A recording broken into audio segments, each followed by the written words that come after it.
Yo, what up guys, I'm Sammy and welcome back to the Soul Drop. And this is my first impressions look on the Nike GT Hustle 3. And this is the blueprint colorway.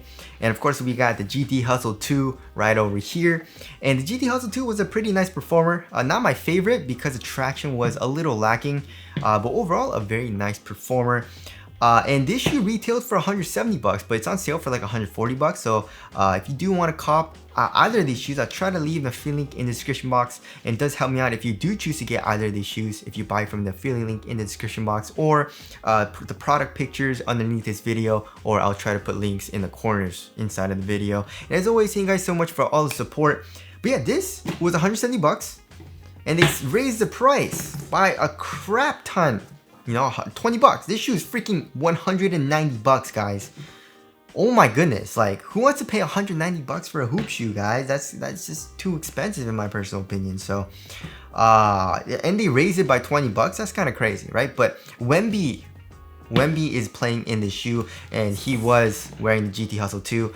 So yeah, is this shoe nice? We'll have to see on that. But let's get it started off with the Tracciones. In this colorway we have a gum outsole, right? A gum rubber, and it is slightly translucent. You know, you can see through the rubber a little bit, and we have a pretty interesting multi-directional traction pattern, and also in the heel we have exposed foam, right? So how does the traction feel so far? It feels pretty good, you know what I mean? It has a nice little stop to it. It doesn't feel absolutely amazing as far as the stop goes, but it has a pretty nice stop on my wood floors right now. However, there is no loud high-pitched squeak. You know, there is pretty much no squeak, and of course that has nothing to do with performance, but I feel like most hoopers like to have a squeaky outsole, and the GT Hustle 2 also wasn't super squeaky, so that kind of sucks, you know what I mean? But yeah, hopefully it does break in and get a little bit better, because the bite isn't like top tier. It's not anything amazing. Also for outdoor use, it feels like it'll be not the best, you know what I mean? Because they are using these lines and the grooves are kind of thin, you know? I guess we do have a good amount of surface area, however, you know what I mean? Like the lines do get bunched up together, especially in the highway area, like the balls of your feet.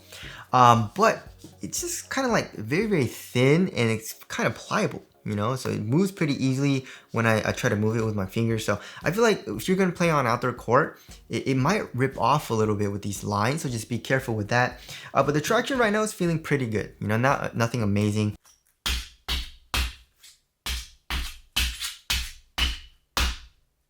Now moving on to the heel to toe transition. Holy crap, guys, this shoe is freaking crazy, you know? So this has the craziest cushioning setup that I felt since the GT Jump, like the GT Jump 2, which is, I thought the GT Jump 2, that was supposed to be the shoe with the crazy cushioning setup. But you know, with the Hustles, they were like, with this one, let's give it a crazy cushioning setup, which they did. But yeah, here in the heel, as you guys can see, there's a nice curved shape, and there's just so much compression here in the heel. Like, it's super duper soft. It's almost a little mushy, but it does feel very smooth for the heel. And then coming here to the forefoot, just look at the shape, guys. It's this very nice U shape. There's a crazy rocker shape here in the foot. Look at this, guys. That's crazy. As far as the forefoot flex, it's not super flexible, however, right? It's because of the zoom unit. You can see the plastic, so it does stiffen up the forefoot a good amount. You can't really bend it too much. But with the rocker shape, it's just crazy smooth. So yeah, heel to toe transition feels great, right? But now moving on to the cushioning setup, it is a huge difference from the GT Hustle 2, right? So the GT Hustle 2 was really nice. I had a full length zoom strobel unit, and the foam, there was a little bit of compression, but also I actually had really good core feel, because usually like with a zoom strobel unit, it doesn't have amazing core feel. Like it can still have pretty good core feel, but usually with a zoom strobel unit, it's like full length zoom strobel unit, it's not amazing, right? But the GT Hustle 2 had really good core feel, which I liked, you know what I mean? But the Hustle 3s, oh my goodness, guys, you're so high up off the ground. I hate it. I feel like, you know, obviously this shoe, I guess they're trying to change it up. You know, the Hustle is supposed to last you all game, so your feet aren't tired. But I feel like this is too much. Like for me, like I'm not even that heavy. I'm a smaller dude. This shoe is really high up off the ground. Crazy cushion, a lot of compression, which it feels mushy to me, and also a little bit unstable. In my personal opinion, it's just too much. You know what I mean? I don't know how Wemby is playing in the shoe, you know? And I guess if you want a crazy cushion, like a lot of compression, like the craziest cushioning setup that you can get right now, which in my personal opinion, I think is a little bit too much in the GT Hustle 3, then this is the shoe for you, right? So as far as the foam goes, it doesn't say anything about what the foam is, but I'm guessing it's some type of Cushlon because like I said, it's crazy soft here in the heel. There's a lot of compression and it's fully exposed. There's nothing caging it. So even here on the lateral side, it's not even caged, right? So like I said, it's super thick. So there's a lot of compression, which is soft, but it does feel laterally unstable, which I guess we'll get into in support and lockdown. But yeah, it does feel a little laterally unstable. And then also on the lateral side, with these zoom units, it's also like you would think that because it is sticking out and it's almost acting as like an outrigger, it would be a little bit better, but there's still a lot of compression from these zoom units going like this. You know what I mean? So on the lateral side, it's not even that stable, you know?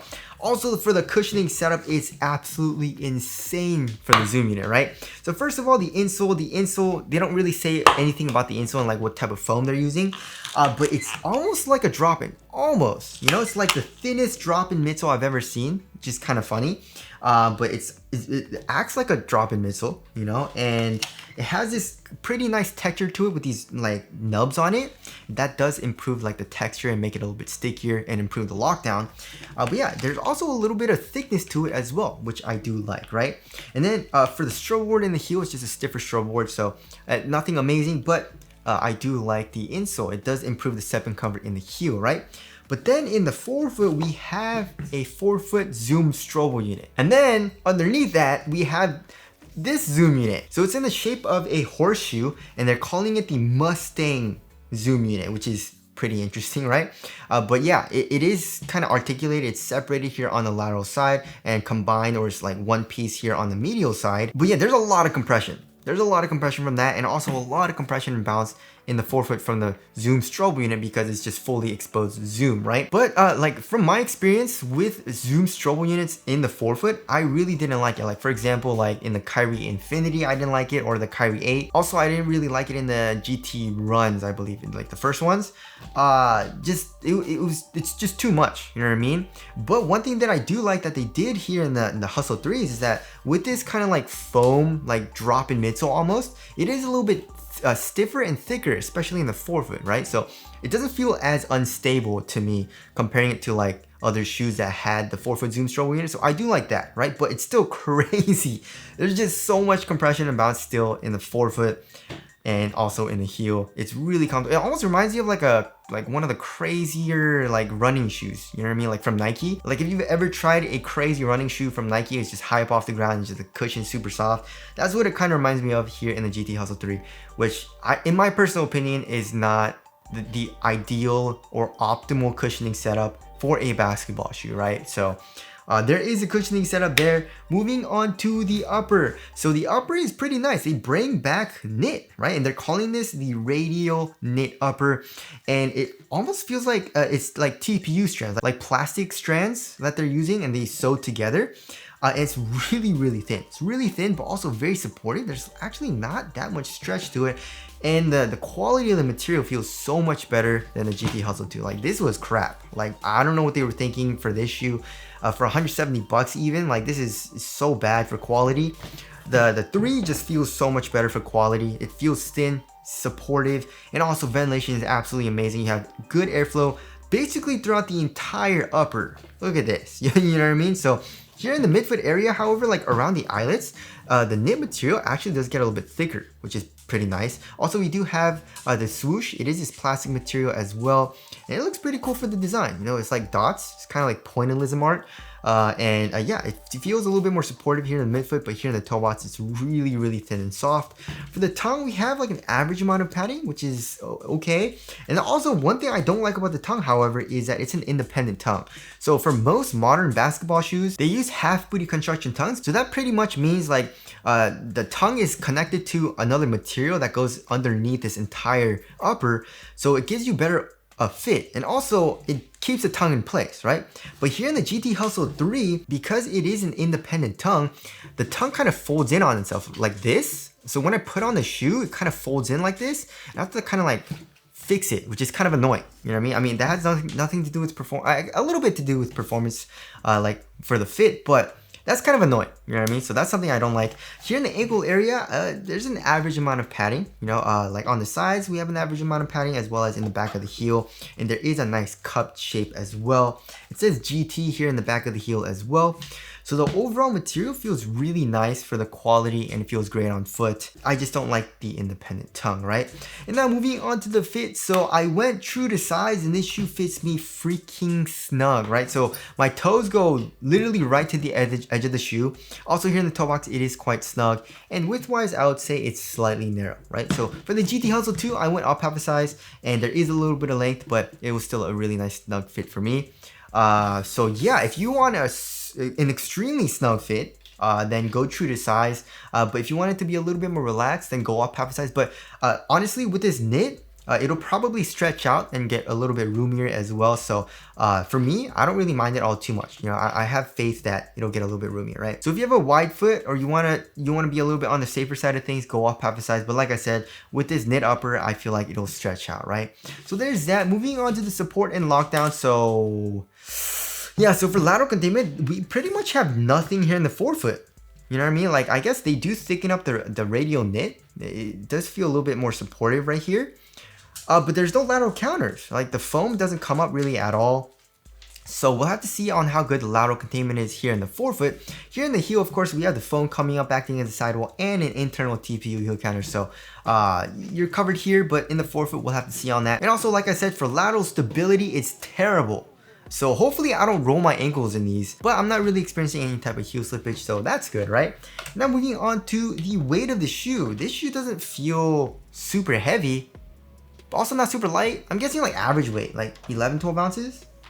Yeah, 11.5 ounces. That's actually lighter than average. 11.25 ounces. So yeah, the average weight of my shoes is around 12.5 ounces. So that's more than an ounce lighter than average, which is good, you know? For some reason, I thought it would be a little bit heavier because the foam and the rubber feel a little chunky, you know? But anyways, the GT Hustle 2, 11.25 ounces. So pretty much the same exact weight, right? Yeah, so I do like that, but it definitely does feel bottom heavy. It's super thick. I mean, this radial knit upper, there's just nothing. You know, it's just no padding. It feels really minimal, which feels great. And there's a lot of stuff going on underneath your foot, especially with this crazy foam. You're high up off the ground. So it feels bottom heavy. You're high up off the ground. The traction doesn't feel top tier. It feels mushy for the cushion. So I don't think I'm going to feel super responsive and quick when I'm playing in the GT Hustle 3. So a little bit worried about that. And now moving on to the aesthetics. Not a huge fan of it. I don't think it looks that good. It looks like a running shoe. It literally does feel like a running shoe as well to me personally. So tell us what you guys think of the aesthetics down in the comment section below. So wrapping things up, yeah, not a huge fan.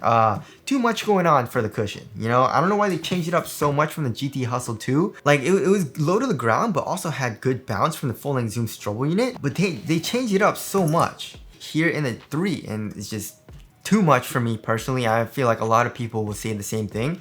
Some people were saying like, you know, how do you have too much cushion? Well, this is how you have too much cushion. You know, just too thick, too high up off the ground, too soft, too mushy. But again, I haven't played in these, so we'll have to see on that. But just from my first impressions, it's not feeling too good for me personally. But I guess if you're a bigger dude and you want a crazy amount of cushion, then I guess it's good. But for guards, if you want to feel quick, it's not feeling the best, right? So anyways, that about concludes my first impressions look on the Nike GT Hustle 3. Again, if you guys do want to cop either of these shoes, I'll try to leave the link in the description box. But that's it. Thank you guys for watching, and I'll see you guys in the next one.